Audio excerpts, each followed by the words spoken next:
Hello, everyone. My name is Alyssa. I use she, her pronouns, and I am your host for today. For today's session, we have Caverly Morgan.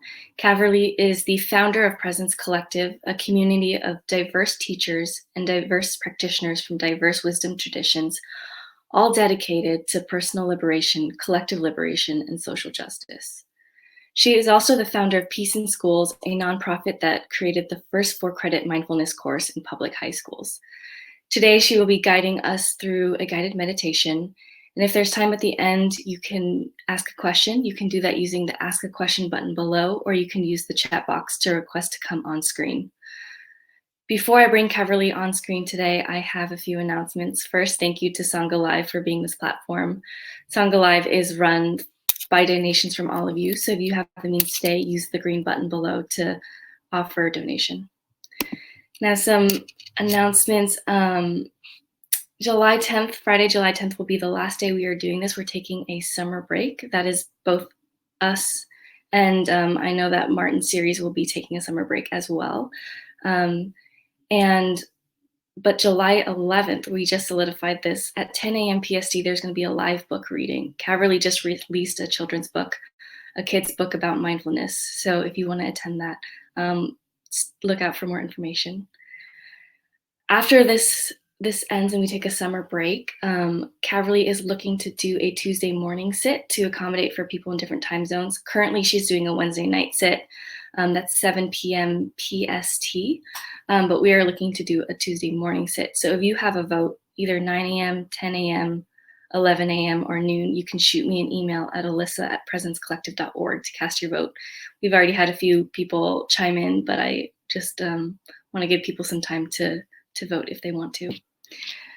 Next announcement I have is Caverly is doing several things through the Insight Meditation community of Charlottesville. Next Tuesday, July 7th, she's going to be giving a talk kind of similar to what she does on Sangha Live. And in September, she is doing an online retreat. This Thursday and every Thursday, Presence Collective hosts different teachers for online webinars at 2 p.m. PST. This Thursday is led by Latifa on grieving together during this time, courageously being with our breaking hearts, an exploration facilitated by a white identified teacher. Latifa is also one of the teachers leading our day of retreat, which is Saturday, July 25th. That's led by Latifa, David, Suniti, and Caverly. And this is Caucus to Collectivity, Dismantling Racism from a White Identified Perspective. I'll be including all of these links in the chat box.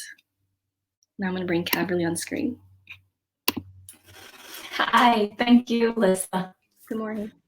Good morning, thanks for being here. Friends, hello. Greetings from a volunteer sunflower in my garden. So sweet, Vineet and I, my husband Vineet, we have been feeding the birds, and one of those a handful actually of those sunflower seeds turned to flower in an unexpected place in our front yard. So it's quite sweet.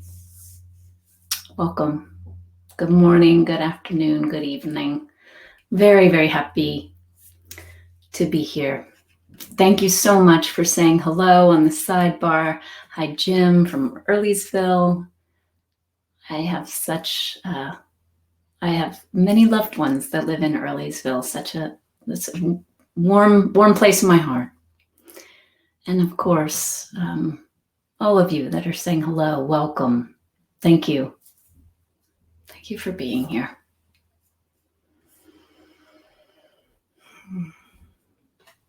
This morning, for those of you who were not here, if you're here for the first time, welcome. We actually, I think just yesterday, started running a little Instagram ad about these last couple weeks of this offering. Just wanted to spread the word while it's still an option for folks. So if you are new, I know there are at least a couple new people today. Welcome. Yesterday, we focused on the heart. We focused on a practice that opens the heart and balances the energy of the heart. So if you miss that, you can go check that out on the Sangha Live website. Eventually it'll be on the, thank you, Alyssa, it'll eventually be on the Caverly Morgan YouTube page. But I tend to go back and forth between coming in with something that's prepared, something I know I'm bringing to the space, and then coming in completely wide open, just responding to what's here. So this morning I don't have a prepared poem or specific breath practice for us. I come in open. I come in eager to hear how you are, how practice is unfolding in your life. Yesterday, the comment was made around focusing on practice and the integration of practice into everyday life. So certainly that could be a theme this morning, but I'd like to have the theme arise from what's here now, if you're willing to put a little something in the sidebar.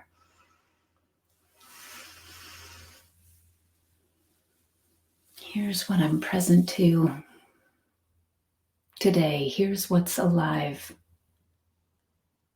today in my practice. Good morning, Charlie from California.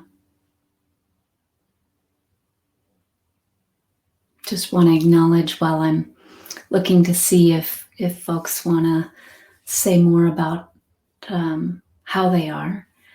Just want to acknowledge how much I appreciate this specific Sangha that has formed, and I'm so glad that Alyssa's been hearing from some of you about ways we can continue gathering.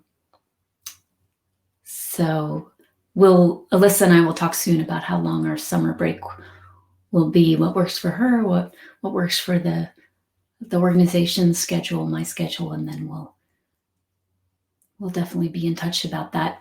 I will acknowledge if those of you who have come regularly, Sangha Live offered your email to us, and you've likely noticed that you were added to the Caverly Morgan Presence Collective mailing list. If you've been showing up and you haven't gotten any emails from us, that means that you weren't in that cut. You came in later, or you're new and you're not quite on that. You're just on the Sangha Live mailing list. So please do, Alyssa, let's be sure to announce that between now and when we close out. Please do join the mailing list by going to caverlymorgan.org. And that's how you'll find out when what the next steps will be. So yeah, we'll be doing that weekly gathering through Presence Collective, not through Sangha Live. Nikki, bringing practice through into everyday life. Great. John, ever opening, sometimes closing, and always new. Thank you. Joyce, I like the theme of integrating practice into everyday life. That's hard for me, I forget. Evelyn, sometimes difficulty in practice is letting go, feeling okay today. Katie, attempting to have compassion during difficult times. Glad to be here. Katie, thank you. If you weren't with us yesterday, Katie, you might like that heart opening practice. Charlie woke up just in time for this, so really have no clue what I'm present to. You're present to waking up. Thank you, Charlie. Oh, thanks, Alyssa. Yeah, to sign up for our newsletter, you just go right to that link. Appreciate that, Alyssa. Ellen, as I think of circle healing for the world, I think/feel that integrating this work into everyday life can be very much the same. Christine, feeling heaviness today, worried about life shifting towards more of the old normal. Thank you, Christine. I really appreciate you writing that.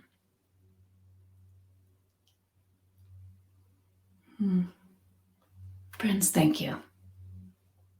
Thank you for opening yourselves to each other, to this space.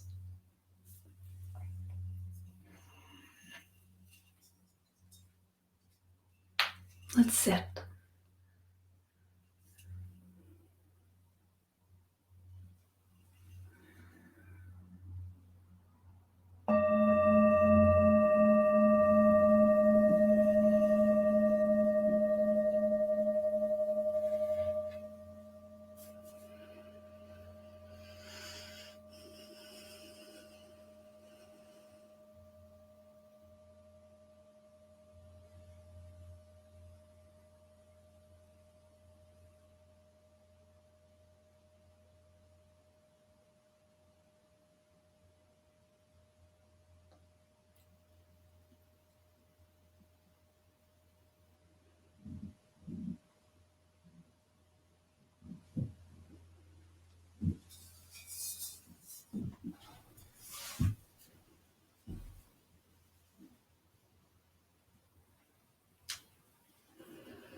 Friends, thank you so much for your comments that keep rolling in, your naming of what's here now.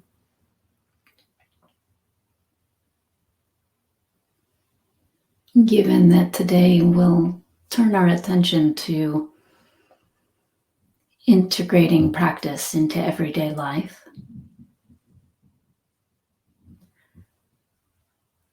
one thing worth acknowledging is that what we've been doing by beginning so many of our sits with naming what's here, acknowledging, as Ellen and Kiki just did, I'm happy and grateful for what we're doing together. That's one experience. Another, Erica, I'm feeling disturbed and grumpy, not sure why. And Erica, thank you for adding, and want to control everyone. You should add everything, because, when I'm in the I want to control everyone space, I actually just want to control everyone and everything. So I wanted to name those two shares because they seem quite different. Gratitude and then wanting to control. Acknowledge that it is a practice that we've shown up to these sits and so often began with naming what's here now. That is something we can do we can thread that through our daily life. I'm washing dishes.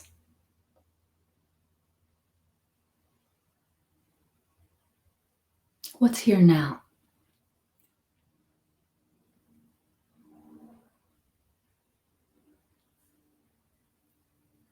Who's here now?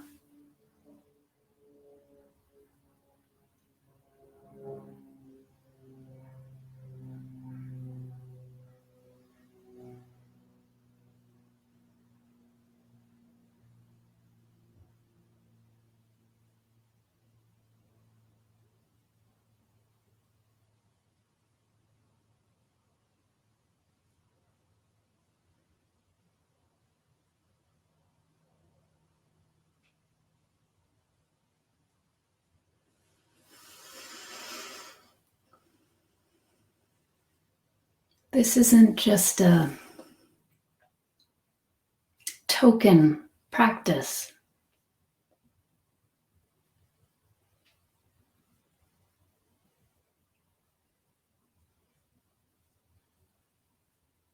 It's not just a metaphor or symbolism to do this. This is the practice. To be here now for what is.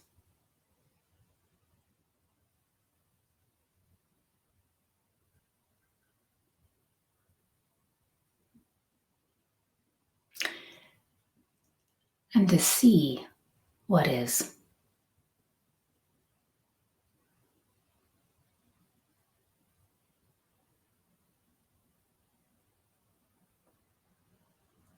For many of us, our practice begins with this first step, and that step is I can name, see clearly what's arising. I am aware of the grumpiness. I'm aware of tiredness and feeling exhausted from visiting with my mother. I'm aware of feeling heavy today.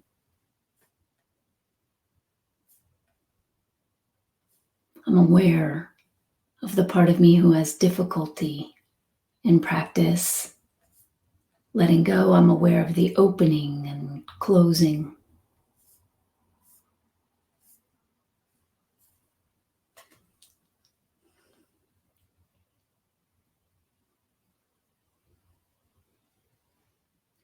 So when integrating practice, we can acknowledge that movement of being aware of whatever is here,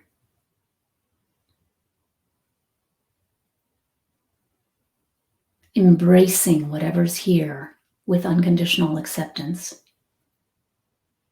which is a byproduct of awareness itself.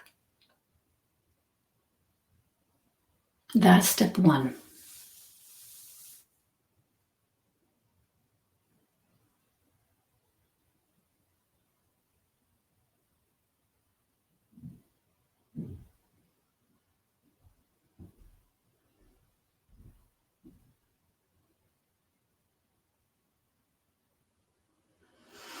Release this story that practice is confined to a cushion or to a certain time of day.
You can practice this step one in any moment.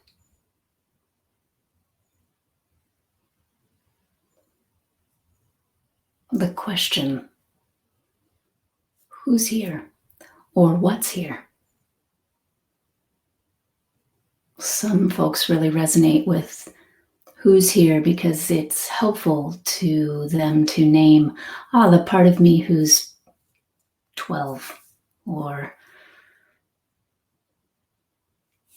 Miss Cranky Pants. Sounds like Miss Cranky Pants is on our call today, right? She gets to be here. So just naming. For some of you, it may feel more resonant to simply be able to acknowledge strong emotion or strong sensation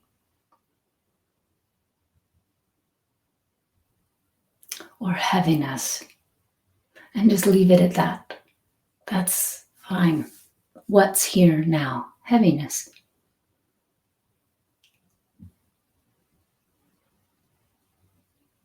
What's here now? Depression.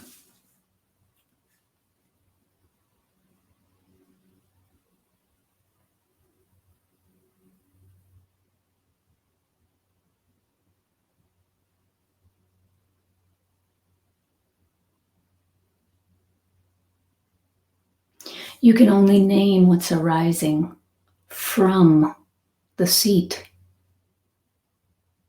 the borderless seat of awareness, the formless seat of awareness. If I'm truly identified with whatever's arising 100%, it's likely that I'm so fully it that I don't feel my innate capacity, awareness's innate capacity to see it.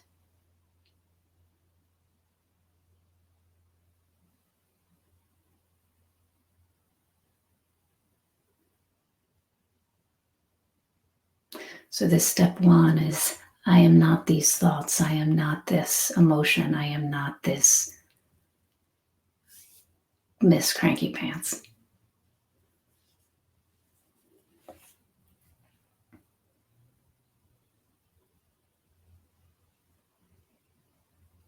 That can be integrated anywhere.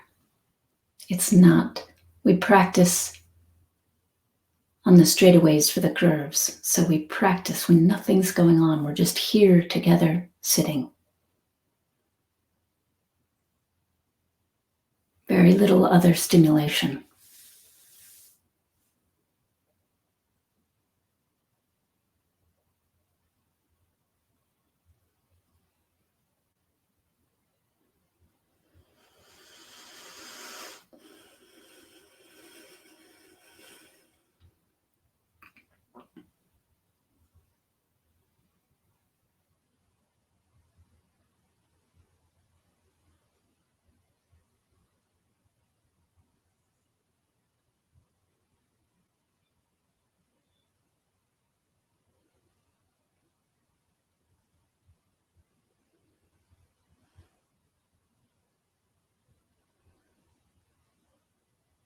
Saying yes to whatever's here as awareness naturally does.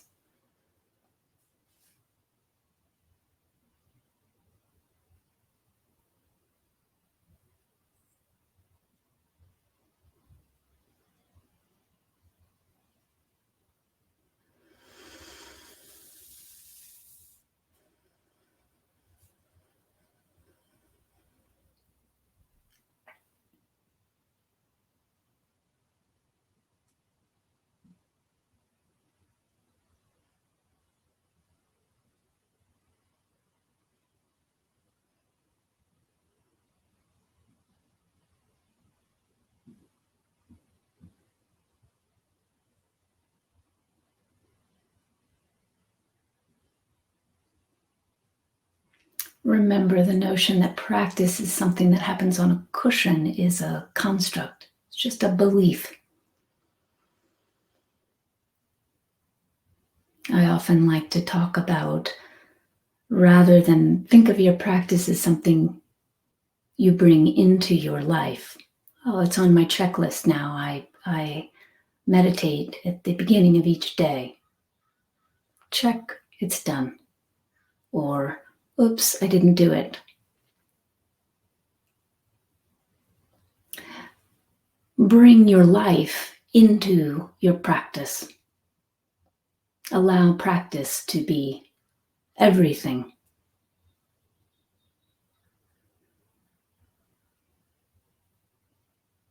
Your life, the content of your life, the processes of your life arising in that practice. No separation.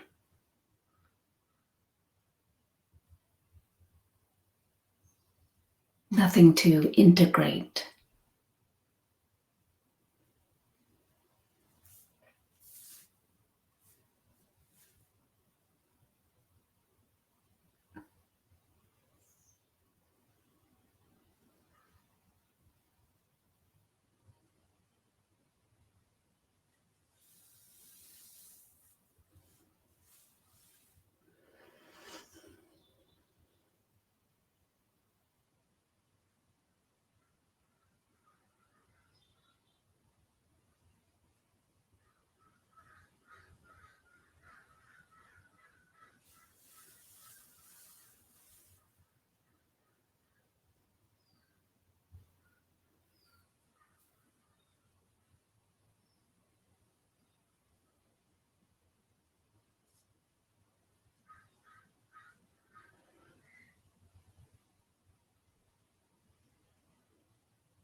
the silent mantra of conscious, compassionate awareness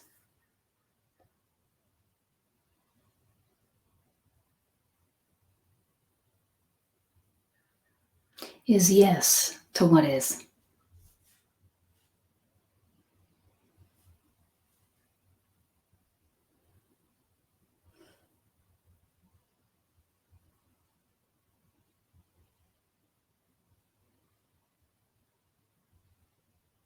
It is the silent mantra and the silent prayer.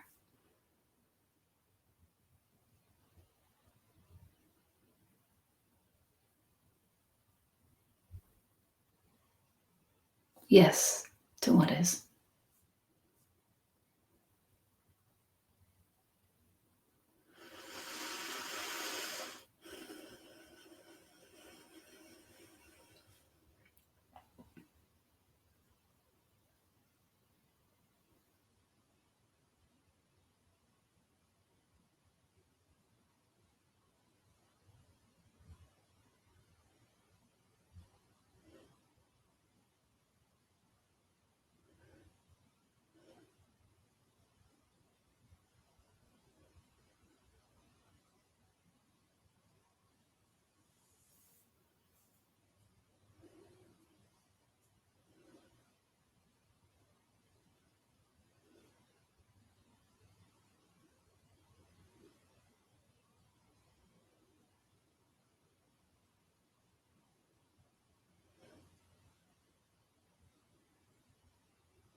And now notice with gentleness and care, and this can be noticed whether you're washing the dishes and asking with inquiry, loving inquiry, what's here now? Who's here now? Or whether it's on the cushion, notice whether this awareness feels like a hovering above experience. I am aware of what's here now, therefore I'm other than it.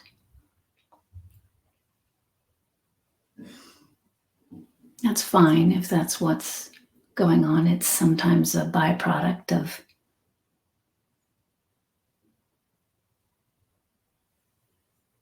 that question, especially if that's how we've been habituated to approach practice.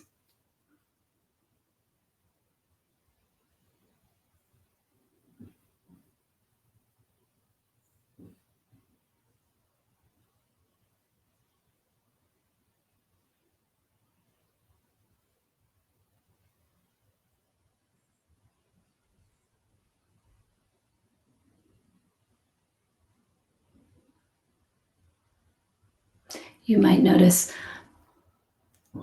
what's under the hovering. Oh, it feels safer here. It feels like then I'm distanced from something I don't want, like to be feeling grumpy, for example.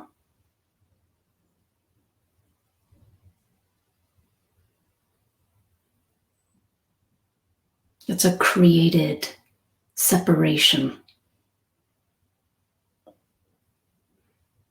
It's a created form. Allow the separation to collapse now.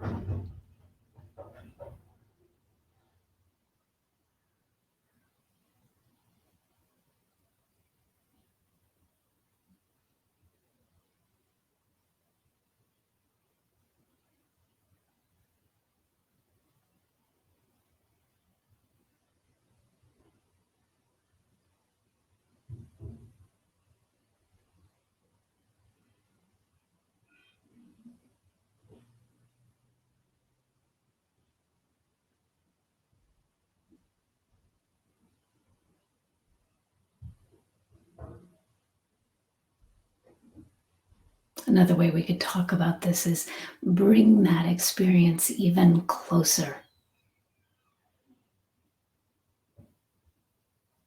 Recognize that it's not other than. Move into whatever's here.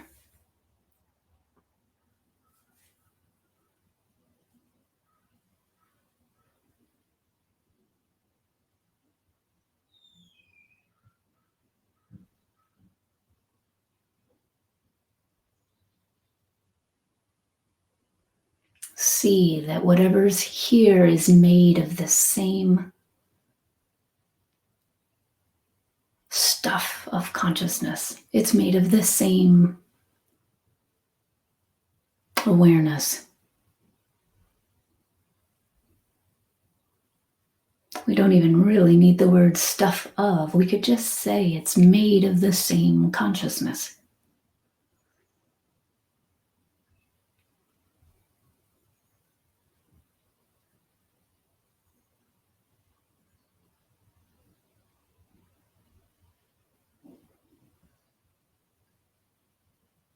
In Zen, we say form is not different from emptiness. Emptiness is not different from form.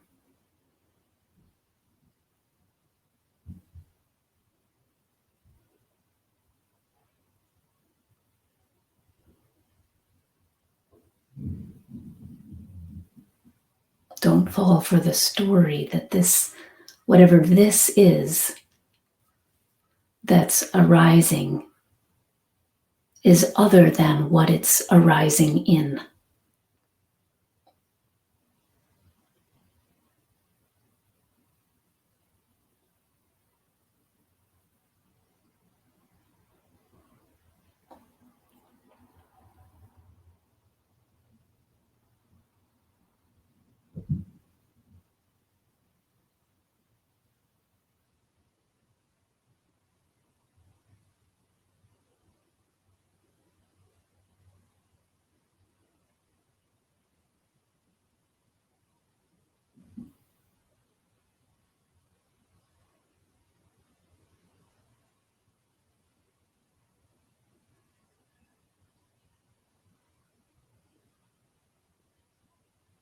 Know yourself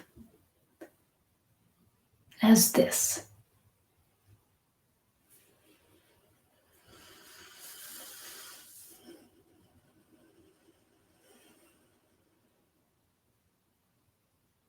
When you're moving through your daily life,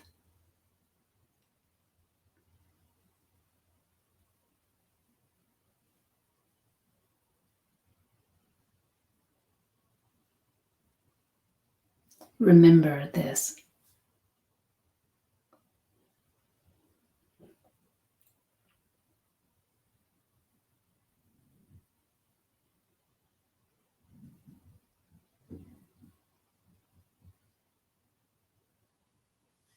Rest into this.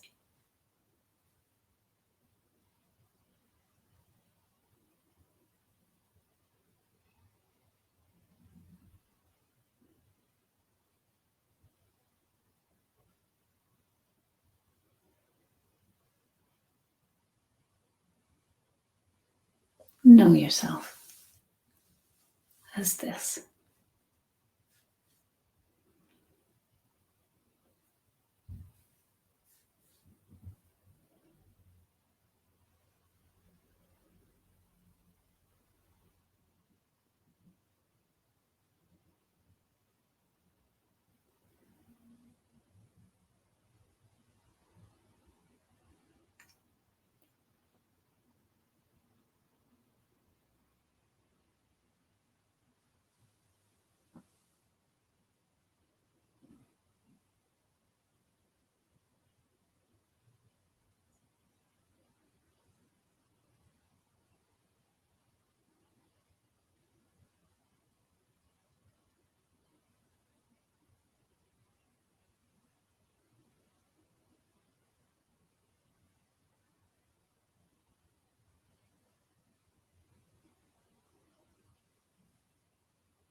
Thank you, friends. And thank you for supporting Sangha Live, this platform, these teachings, as you're able. Please do offer support via the green button below if you can. What did you notice?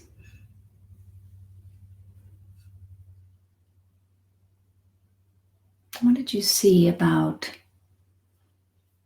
integration? Notice I didn't ask, what did you think?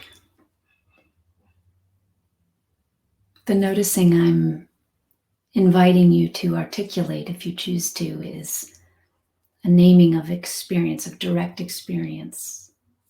Sure, Sharon. May I come on briefly to share an image? Absolutely. And friends, I want to invite anyone else that would like to come on after Sharon to just make that note in the sidebar. I'd love to have an exchange with you today, please.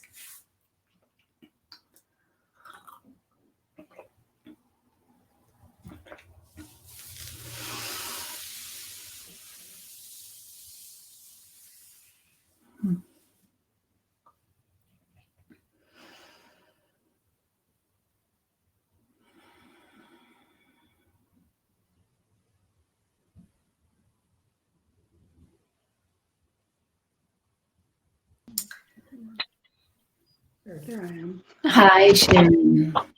Hey. So I just want to share this image briefly that arose from me during meditation. I'm sorry. Can you come a little louder? I can turn my volume up, but maybe just come a little closer to the mic. Great. I will speak up. So this came to me as, I guess, another metaphor for consciousness. I had this image of lace. Lace? Lace. Mm-hmm. Multi-dimensional lace with these intricate swirls and spaces, and the intricate swirls and spaces are all part of the lace, but the lace knows itself as whole. Yes. Yes. So if I think, oh, I'm just this one little tied knot within I'm thinking of like macrame where there are knots tied. I don't know as much about the making of lace, but let's just say you tie knots to make lace, right? Do you know? I don't know how to make lace. So I'm not sure. I can make paper lace with scissors. Yeah, there you go. But I think the actual thread lace is better for your metaphor, right? Because there you are, you might think, oh, I am this little knot within the lace. But what you're naming is the broader recognition that that little knot is part of something that's whole.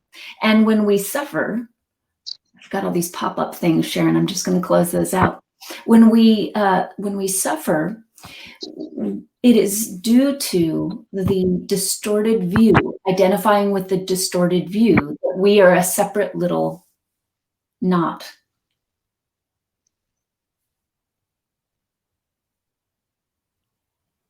So say more about your experience of what it was like to see yourself as whole, know yourself as whole in that way.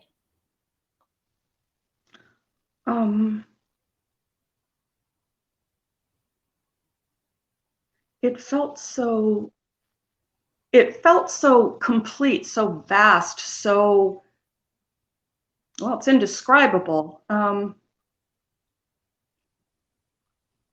Just vast and infinite and yet complete at the same time.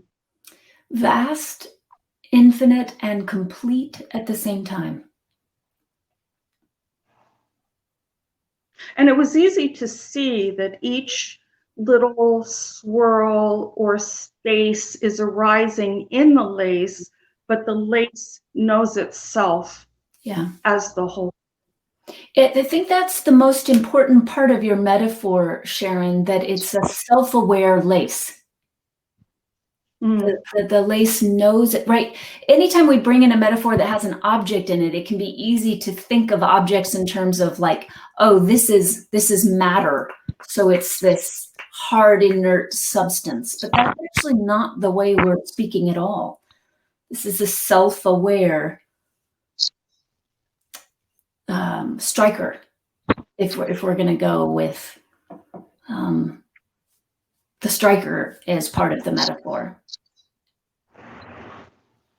So this self-aware lace knows its own wholeness.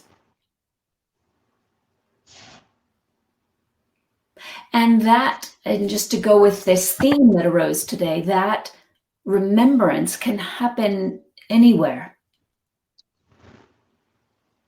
So I'm washing my dishes. I allow the awareness to come to the forefront of experience rather than just whatever is arising. I experience, there I am washing the dishes. I experience whatever's arising as arising in me, this vast, infinite wholeness that you're describing. As we explored in the meditation, not other than me, but in me. The knot in the lace isn't something you have to, it's not a problem. It's not something you have to mess with. It's part of this experience of wholeness. Yeah. It's very much it. Yeah. Thanks for that great metaphor, Sharon. Thanks for coming on and saying hello. Okay, great. Let's see. Erica, after connecting with Miss Cranky Pants, she slowly moved into the background and I connected with something more spacious. Yes, beautiful. Joyce, you made it sound so simple. And I guess when I, quote unquote, get out of the way, it is indeed. When I, the construct of I, is seen through, it's simple because it's what's left. It's what's there, shining all the time. Simply veiled by these other experiences, which we sometimes identify with. John, I can accept that I'm not separate, but I feel like there should be a and then in daily life. What do we do with the acceptance of who we are? John, I don't know if this John or Nancy, I would love it if you'd be willing to come on. It would be so great to unpack this a bit. So John or Nancy, or John and Nancy, I'm formally inviting you to come on down. What game show is that? Where do they say come on down? That's old school, y'all. That dates me, doesn't it? All right. I don't know if you have that capacity today, John or Nancy, but it would be great to unpack that a little bit, to hear a little more about your experience.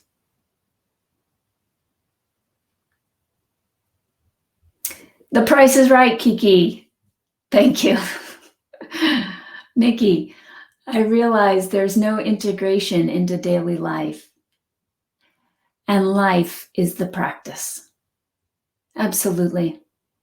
Yeah, thank you, Nikki. Thank you for naming that. Okay, I'll try to come on. John, lovely. It would be great to see you. Alyssa, thanks for extending that, making that technically possible.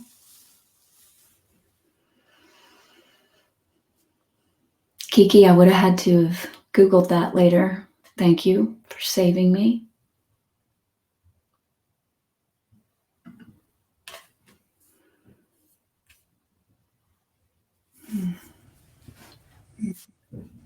So good midday to you, John. Good to see you. Hi. Say more. I'm so Hi. curious about your experience. So I was, I started with this notion of integrating into daily life, and I appreciated the thoughts of that's even not the way, it's not separate. And but I do find, for instance, so if I'm accepting what I am, but I'm angry, or I'm really dealing with a person who's doing something I find upsetting, and so my feeling is I'm upset, I'm angry, and I accept that as being who I am. But then what I feel like and then I recognize that anger and let it go. I start beating myself up for being a nasty, angry person. That's sort of where and I know we talk a lot about this notion to change, do, fix, always have to, feeling that way. But I feel like sometimes there are things, and then to take it really global, right now, I recognize my racism, my white privilege, police brutality. Recognition seems the beginning, but not the end of that process, I think. Yes. Yeah, especially for those of us that long for liberation. We're not looking to just polish up our experience. We're looking to see the reality of our experience. So, John, as you described, there I am. I'm angry. Who would you say is angry?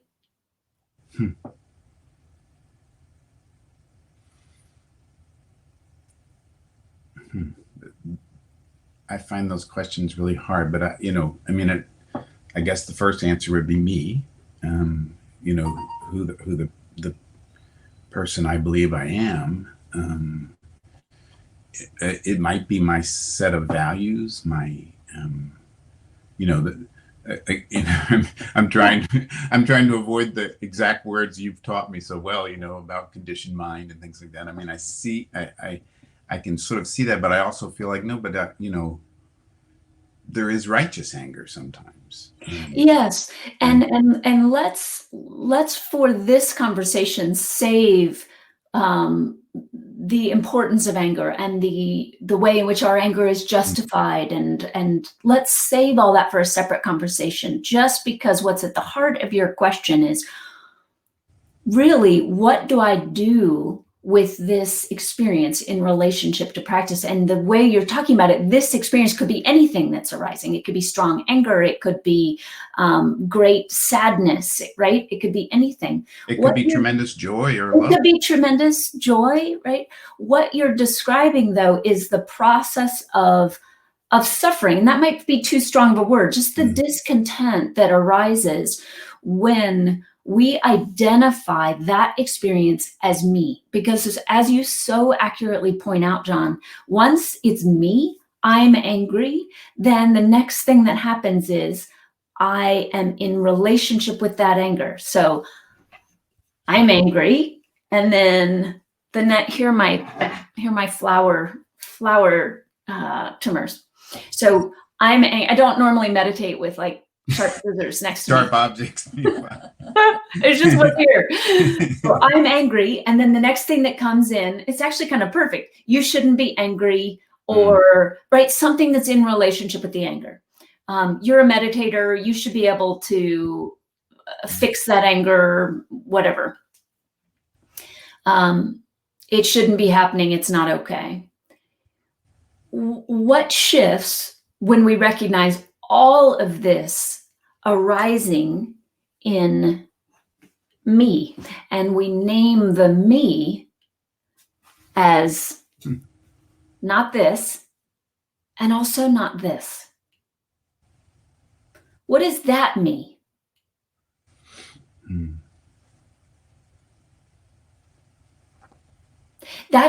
And John, I want to be clear, that doesn't mean we're like, it doesn't mean we're getting rid of this now. It doesn't mean now we're just like in another layer I got lots of these things. Doesn't mean we're in another layer of being in relationship with this, right?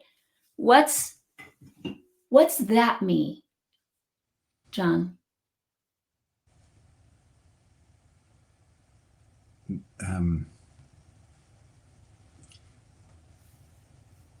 I mean, my only thought is that's, you know, and I'm using the same words, but that's all of me. I mean, that is and you know, I mean, I'm that anger at the moment, but I'm also love. I'm also, you know, joy. I'm also wanting to be in control of things. Okay, so let's do this. Here's anger. Here's resistance. Here's giddiness. See, I told you I got a lot of these. Here's wanting to be in control of things. I'm just going to skim through comments. What are other things that are arising? Here's deep sadness. What's all of this arising in? Tell me about what it's arising in. Tell me about your experience of what it's arising in. It's in my thoughts. You know, it's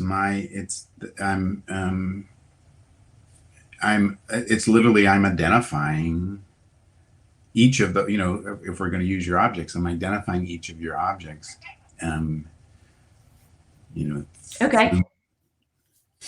What are your thoughts arising in, John?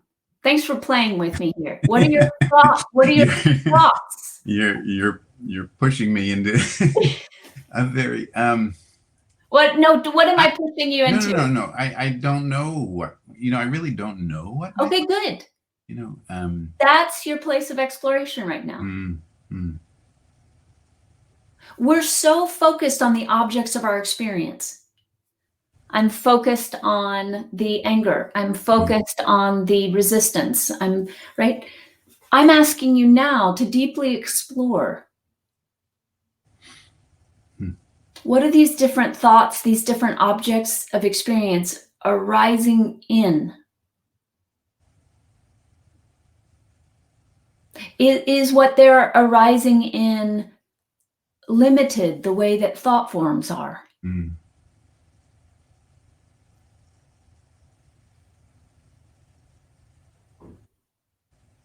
Or limited even by my experiences, you know.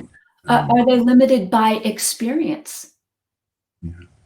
Or not even are they? Think of it like recently, I think you were on the call when I was using the metaphor Rupert Spira often uses of a where empty space. A chair is put into the empty space of a room.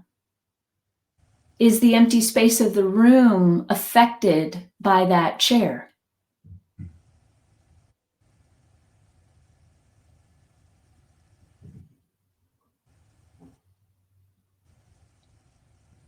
Okay.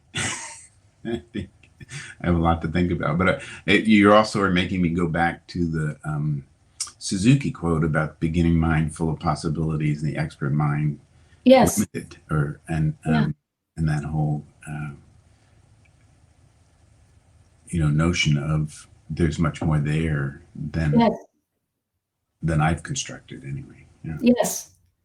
Yes, allow it. I just saw Carolyn's comment on the side. I love that playful investigation. Allow it to be a playful investigation. I really invite you to take on today. If I am not these thoughts, in traditionally, this is called the neti process. I am not these thoughts. I am not this emotion. I am not this, right? I'm not this body. So if I am not these things, what are all these things arising in? They're not just arising in thoughts. Right.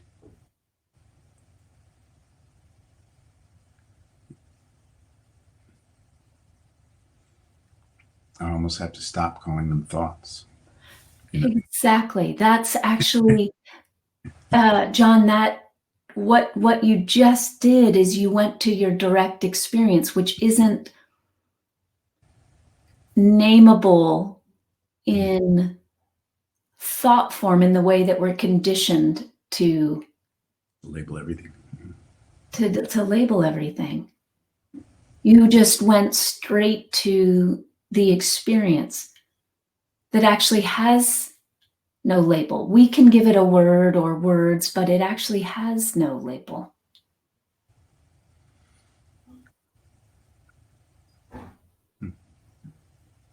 That experience is what we're allowing to come to the forefront.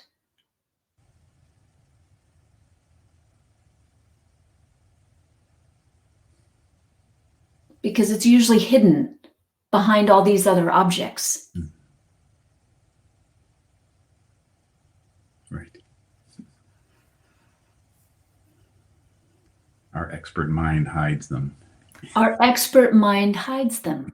Yeah. Or I would even say it, because them implies that it's like lots of things together. But limited. Yeah, and it's not divisible. It's undivided. It's whole. That experience that you went to, isn't it? Right.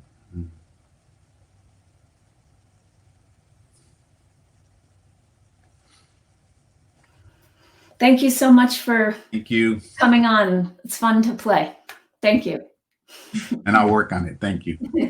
Hopefully you won't work on it. Oh, that's right. Oh, no. I have so much work to do. See you soon. Thanks, John.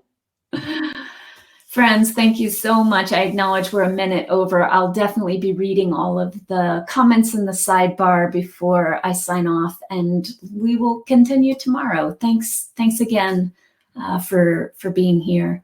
So rich, so lovely, as always. Have a wonderful day.